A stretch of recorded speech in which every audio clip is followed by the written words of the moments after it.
So we have seen the reason behind India's apprehension on this RCEP. So this country would have had to significantly decrease its tariffs and non-tariff barriers, which currently cover up 90% of imports depending on country of origin. If it were to proceed with joining RCEP. So Prime Minister Modi also faced opposition from the public and business community in India regarding this agreement. So industries raised concerns about the ability to compete with the cheaper exports, so mainly from China. And both the Prime Minister's political party and the opposition party pushed for him to withdraw from the agreement.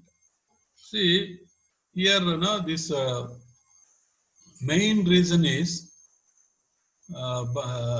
India could have reduced the tariffs and non-tariff barriers by joining this.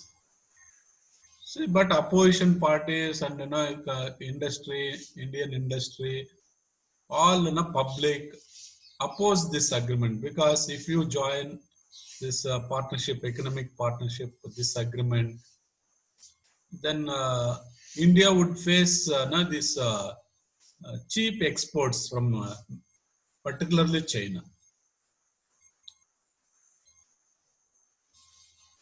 That's the problem for the Indian industries. So Indian industries have doubts about their abilities to compete with Chinese companies.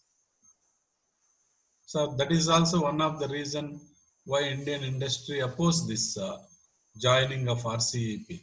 India joining RCEP. So these are the reasons.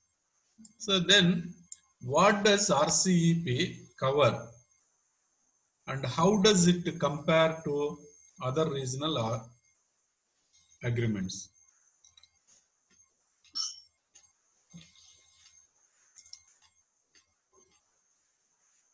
See, while some have criticized RCEP in our country for not covering as much or breaking down as many barriers, the CPTPP, you have seen that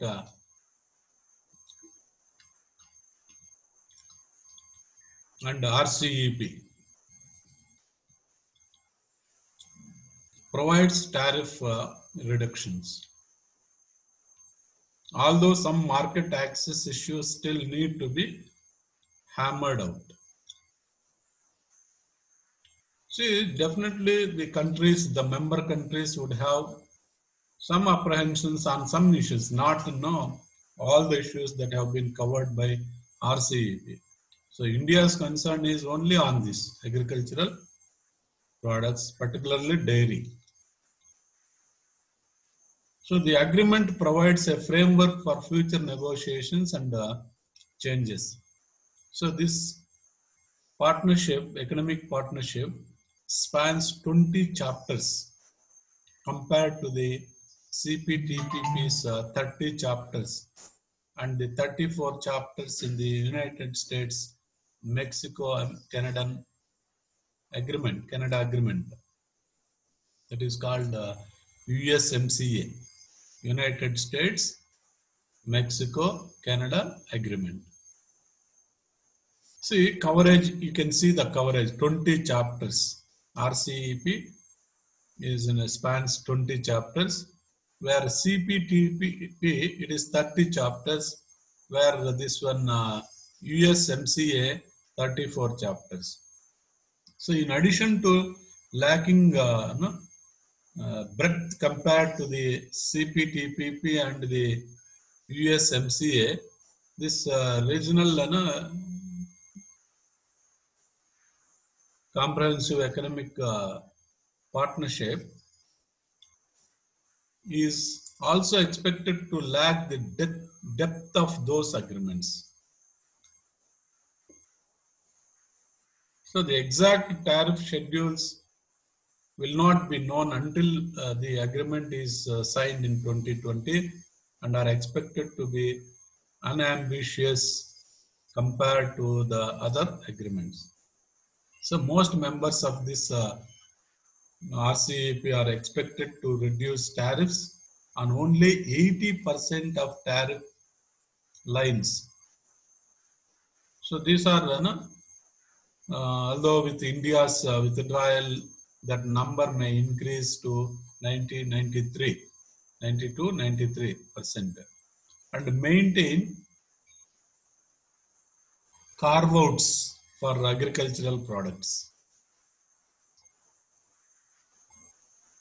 So by contrast, the CPTPP, once fully implemented, would reduce tariffs to zero on 99% of tariff lines. Tariff schedules were primarily negotiated bilaterally within the agreement. So schedules will change based on which countries are involved.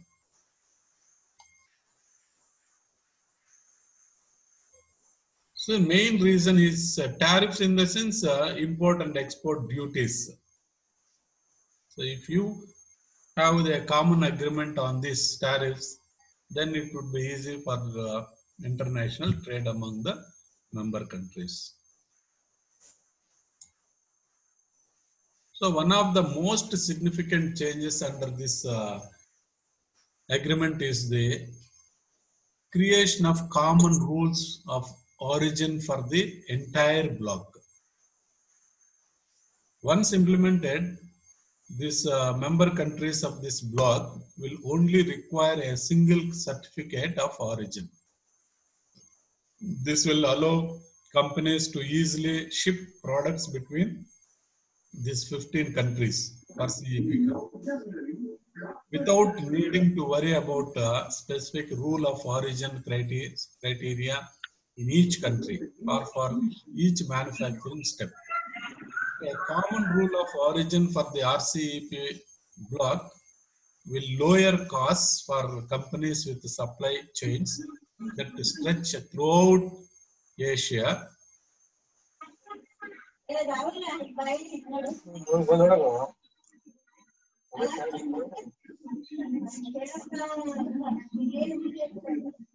And many encourage multinationals that export to RCEP countries to establish supply chains across the bloc.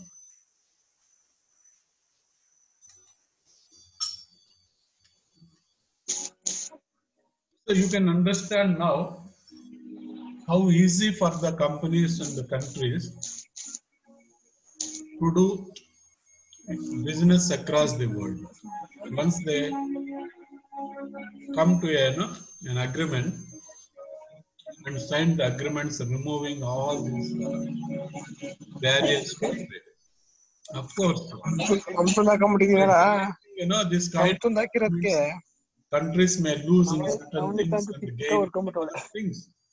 We should check.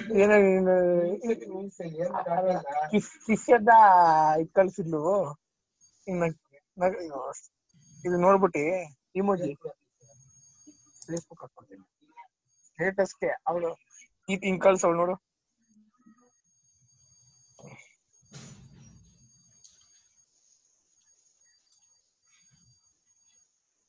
Nice ಅದ ಅದಕ್ಕೆ ಈಗ ಕಳ್ಸಿದ್ಕೆ ಏನೋ ಅವಳ kiss ಆಡ್ಕೊಳಂಗೆ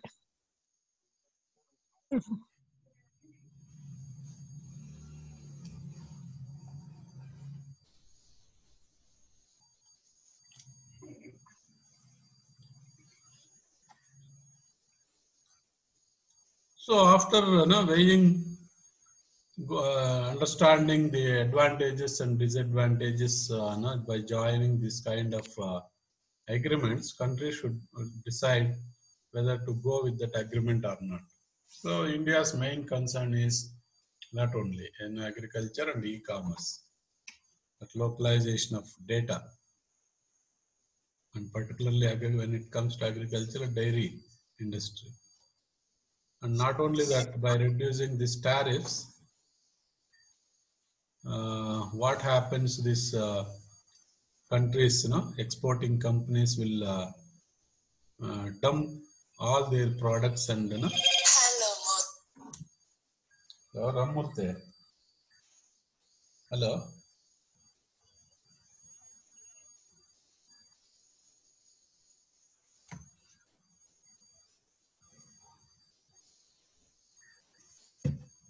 So this is the reason why India came out of this agreement. So RCEP also includes limited provisions on services, investment and standards. So in each of these areas, the rules are relatively weak. The member countries used a mix of positive and negative lists of services with CPTPP, members opting for the more ambitious latter format. So the section on intellectual property was stronger than expected. And the digital copyright rules go beyond what was included in the CPTPP. So if you want more, what has been included in CPTPP, you can browse it. If you type CPTPP, you get all that agreements, what exactly happened in detail. So the agreement does not include labor or environmental chapters. The RCEP contains an investor-state dispute settlement provision, but it will not be operational unless members decide to activate it in 3 years when they revisit the provision. See, their time limit is given. Within 3 years, the member country should activate this provision. So RCEP also includes a competition chapter.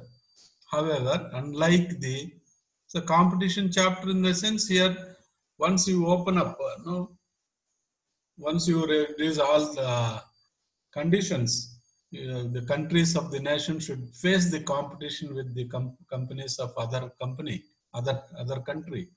So this chapter, however, unlike the CPTPP, it does not include disciplines on state-owned enterprises. So this is what the another reason. So one of the main points of conflict in negotiations revolved around e-commerce, and the resulting sections on it were lackluster in content. So e-commerce and digital trade are of increasing importance in Asia, as it already leads in many indicators of global readiness, such as mobile phone. So we are using a mobile phone for everything and online shopping. So many hoped RCEP would include provisions that would decrease barriers for e-commerce and create coherent rules throughout the region. However, so the agreement fails to include prohibitions on data localization, on barriers to cross-border data flows. So proponents hoped RCEP would emulate the CPTPP and the United States, Mexico, Canada agreement to prevent individual countries for restricting the movement of information across borders, which is a key way for businesses to not only reach customers abroad but coordinate activity across countries. So unlike the CPTPP and the USMCA, RCEP also does not include a customs duty prohibition on electronic transmissions, which would have prevented countries from imposing customs duties on digitally delivered products.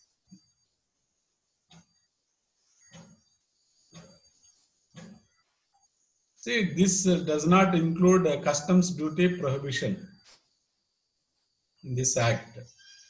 What happens if that's not included in the customs duty prohibition in this agreement on electronic transmissions? So countries would have prevented No, this would have prevented countries from imposing customs duties. Now countries are free to impose customs duties on this electronic transmissions, on digitally delivered products also. So the inability to agree on a customs moratorium sends a gloomy signal for prospects for the survivability of the global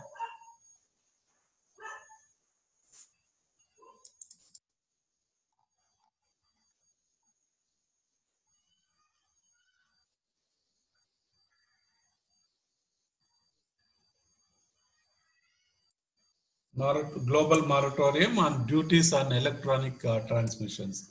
See, the global moratorium established by the World Trade Organization expires at the end of this year and requires consumers to renew. Consent, no, the consensus to review. So this is what exactly happened there. So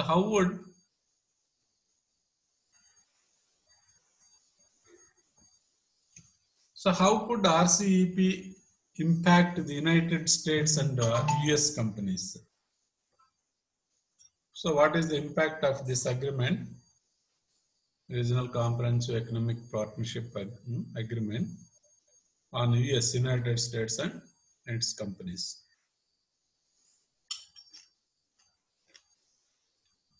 The then President Obama, he worried that the failure to ratify the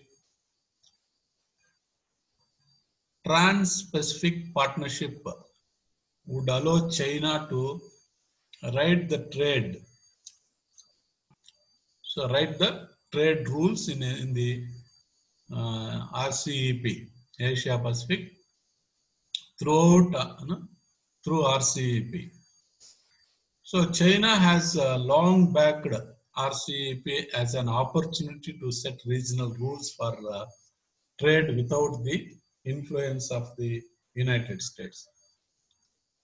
Now you can understand why China is very particular on this RCEP, because they are very strong in several things. They are good in manufacturing and even e-commerce.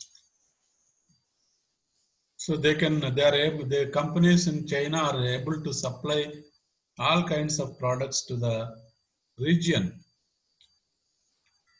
So they are in advantageous position.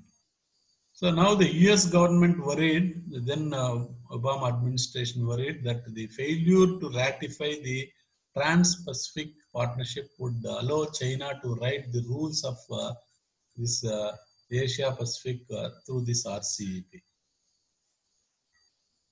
So China has long backed RCEP as an opportunity to set regional rules for trade without the influence of the United States.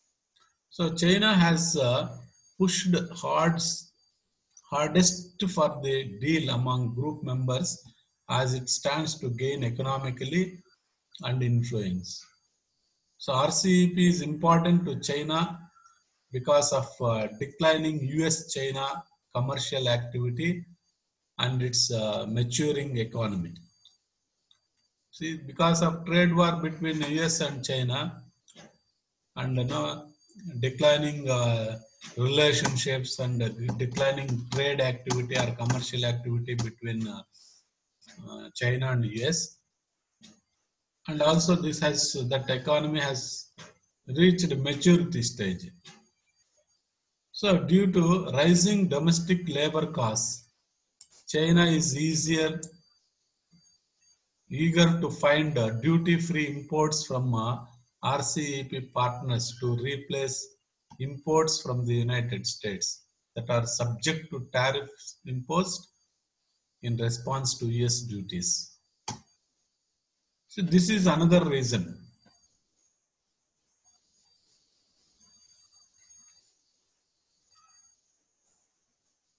Due to rising domestic labor costs. This is one reason where the companies and countries shift their manufacturing facilities to other regions where labor is available at a cheaper cost.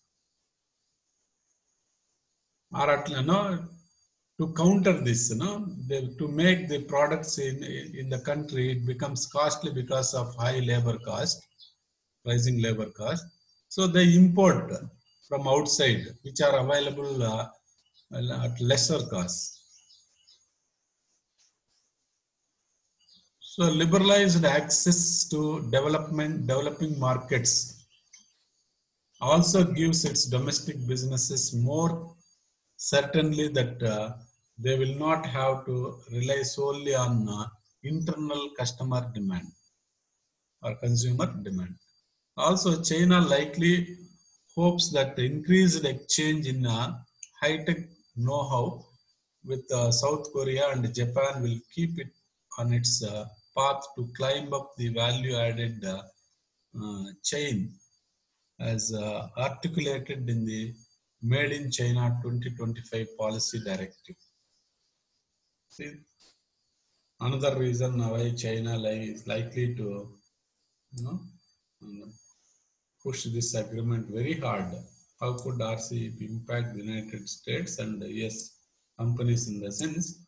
Now China can write the rules of this RCEP, rules of Asia, rules in the Asia Pacific through RCEP. This is the main reason. Because 50 nations are coming together and forming into a trading bloc. That's RCEP, its name is. So China is the dominating country here. So here this Trans-Pacific Partnership would allow China to write the rules of Asian Pacific through this RCEP. It will be no problem for the US companies and US business in these regions. This is how US companies will get affected with this. So despite concerns about China, some US companies could take advantage of RCEP if they have pre-existing Asia operations or are planning to expanding to the region, particularly the tariff reduction and other benefits, including common rules of origin for RCEP nations are applied based on manufacturing location. So though the China writes the rules of this Asian Pacific region through this RCEP, that impacts the US companies' business activities. But here, the US companies who have already in Asian region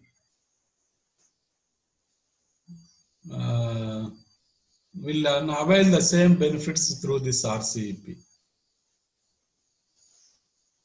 They are applied, whatever applied to RCEP will also apply to these US companies which are operating in Asian region. That's pre-existing Asian operations.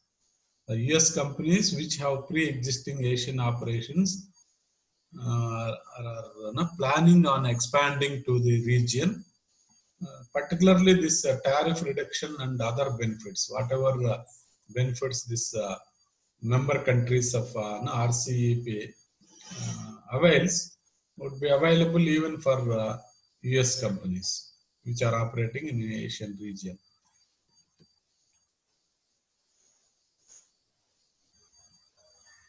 So applied based on manufacturing location, not the headquarters of a company. So a US firm that produces in an RCEP nation, either any of these nations, can export to other RCEP nations and receive the same benefits.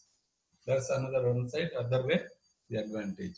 So on the other hand, the US government now finds itself a situation where it is not a party to either of the two major trade agreements in the region. One is RCEP and another one is CPTPP. So US is not a part of these two pacts. That's two agreements. So both agreements will encourage the development of supply chain inside their regions, which will leave US companies at disadvantage unless they are located there. So if US companies are locating in any of these member countries within this Asian Pacific region, no problem. But companies which do not have any, this pre-existing operations in these regions would face problems with this. So the US absence from the agreements also encourages both groups of members to look elsewhere for regional leadership, to China in the case of RCEP and Japan in the case of the CPTPP. So over the long term, this will work to the United States disadvantage in geopolitical as well as economic terms. This is the reason how US companies get affected. US economy will get affected with the formation of RCEP and the other one also. So how could RCEP impact the United States and its companies?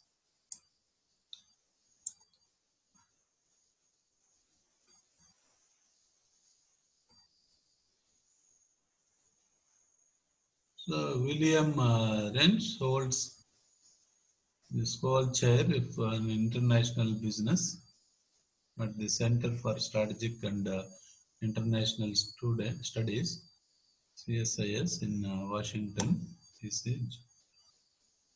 Jack Carpenter is an associate fellow with the CSIS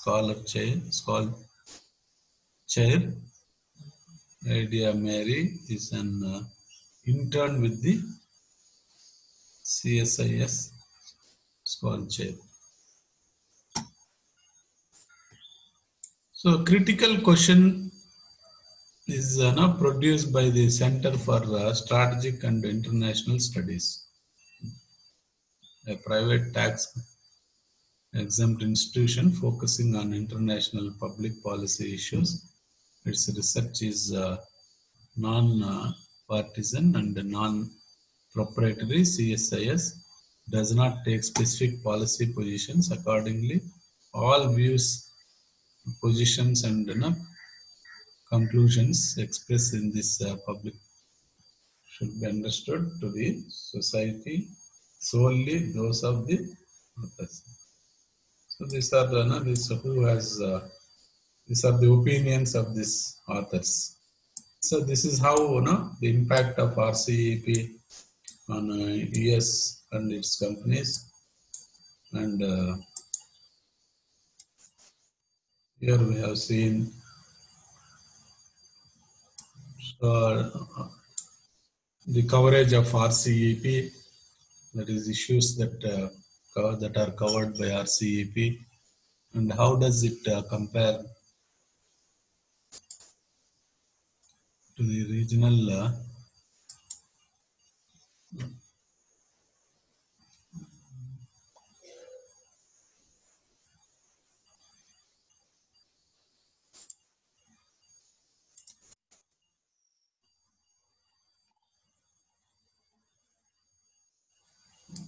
compared to other regional agreements, particularly this is RCEP versus CPTP and US MCA.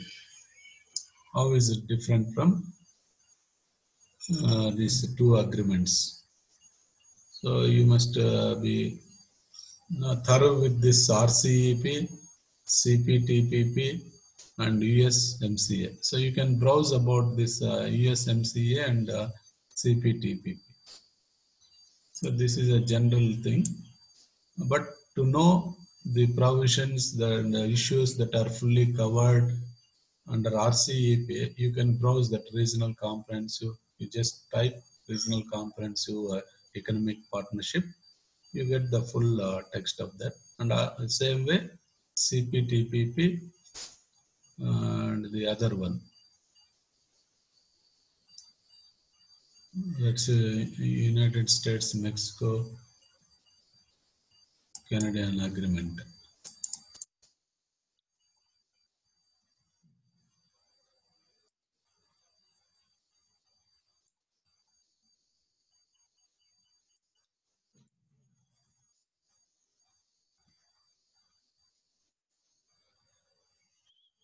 Comprehensive, the CPTPP is comprehensive and progressive agreement for Trans-Pacific Partnership. Comprehensive and progressive agreement on Trans-Pacific Partnership. So you can get the full information about these three, that RCEP, CPTPP and USMAS. Fully, you just download, go through it, and again you focus. These are the straight question answers. What is RCEP and where do negotiations stand? Why did India pulled out India from this agreement? That is another one. Why did India leave this trade pact or RCEP? And what is its impact, RCEP's impact on in USA and USA companies? In that way, you can better understand.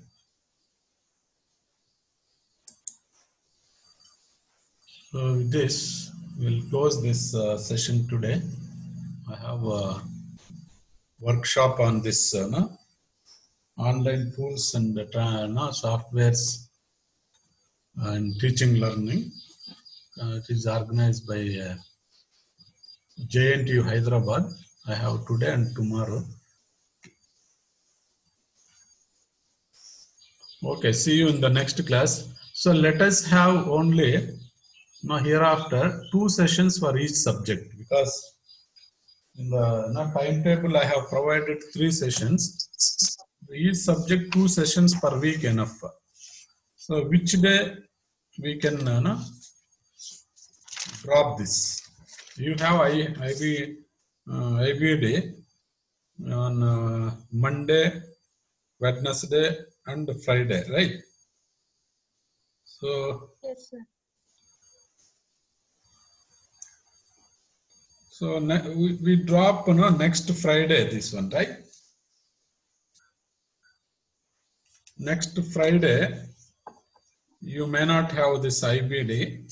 Fridays you don't have. You just make corrections only on Monday and Wednesday. You will have a IBD class.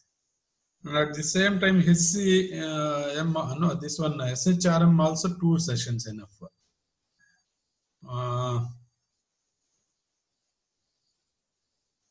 So Saturday, as usual, Saturday instead of Saturday, we shall have on Friday this SHRM.